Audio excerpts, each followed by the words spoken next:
Good morning, I'm Matt Schwartz, Chair of the Worksite Wellness Council of Louisville, here with Sandy Bennett.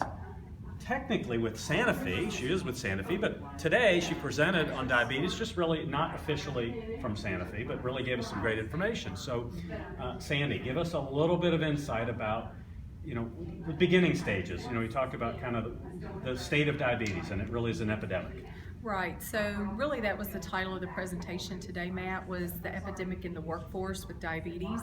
And as everyone probably knows, nationally as well as the state of Kentucky, diabetes is an epidemic. And not just diabetes, but when we look at the population that has what's called pre-diabetes, that is also in epidemic proportions and is growing steadily as the years increase. And unfortunately, we're not having a lot of success in blunting that growth.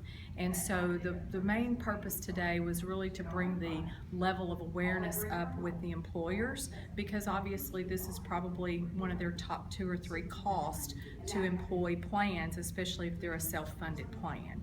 So that was really the primary purpose of the presentation today, was to give them that insight, as well as to talk about some potential strategies that they could implement in the workplace to hopefully curb their population.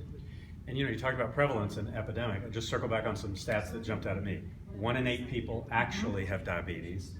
1 in 3 have either diabetes or pre-diabetes. So it is dramatic. And in Kentucky, we talked about, I think over the past 15 years or so, it's doubled. Percentage doubled, yes, from 6 to 12. Yes. So yes, very significant. Yes. So the other thing we talked about was just obviously, what's the impact? So, it really is the same list of culprits that we have for other things. We talked about obviously medical cost. We talked about presenteeism and absenteeism, and share a little bit about that concept, because obviously it has a big impact. Yeah, so from the workforce standpoint, obviously when an employee is absent, we know what the impact is to the employer at that point. We know what definitive medical costs are. We know exactly what prescription drug costs are to the benefit to the employer.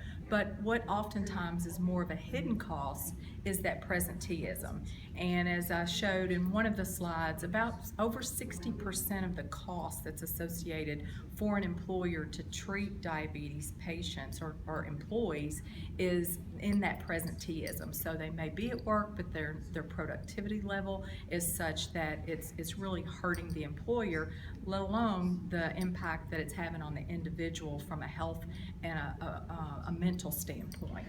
So we talked a little bit about the kind of proof in the pudding of what you can do, and you brought up the Asheville Project. So it's 2016, but back in the late 90s, the city of Asheville started a program specifically on diabetes at that point. So yes, maybe give some highlights of what they learned. Yeah, well, I think a couple of points about that project that actually were raised from the audience today is that here we are 20 plus years later from the late 90s, and this type of project is still implemented in work sites today. So it's a proven project. It is also one that if you're looking at just the cost for a 1-year or 2-year period, it's probably not the direction you want to go. But if you're looking at over a period of time, certainly a project that can help curb cost as well as improve the healthfulness of your employees. And basically what we're looking at is a pharmacist-driven type education program to work with the employees, not only to help educate them on their medications and nutrition and diet, but also just from an overall standpoint as a coach for them, a one-on-one coach. And so again, this project has proven to be very effective as far as outcomes. It's outcome-based with both financial and clinical outcomes as well as productivity outcomes. Well, I was going to add, you had also, we came up talking about talking about the fact that employees, you talk clinically about this stuff, but the fact is employees sometimes just don't understand the basics. They don't understand the basics of what's happening to them, to their body, and they don't understand how to do anything about it. And so really just coming back to that education, it's not all about medication and clinical, it's partly about just let me help you understand what's happening and what you can do. Exactly. Education is probably the #1 intervention, especially at the level where a lot of the employers are with their wellness programs right now.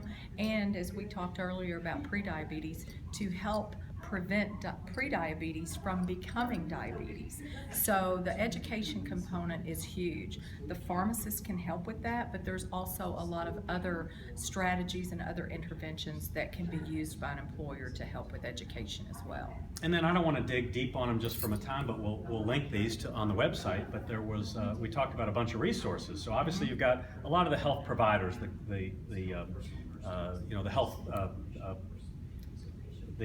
Hospital Systems. Yeah. Yeah. They have resources, but you also got obviously some organizations. We had the health department here. They were talking about some free resources that they offer. So I know that that there is access to help that doesn't have to automatically cost a lot of money. Absolutely, and there's a lot of free help. I think we mentioned right out of the gate, Centers for Disease Control, their website, the American Diabetes Association, American Heart Association, the YMCA. So there's a number of resources that can be tapped into. I know I was actually speaking with a lady afterwards from the Bardstown area, and she was not familiar with what some of the resources were that were offered in that area. So we chatted a little bit about that. So hopefully she can be redirected to some of the resources in that market. Well, circling back, I mean, it's an epidemic. We had a huge crowd this morning, one of our biggest in a long time, so thank you. And, again, it's a great topic, and we hope that if you missed this one, that you'll come back to another on the third Thursday of each month. We're here at Baptist East Milestone. Thanks very much.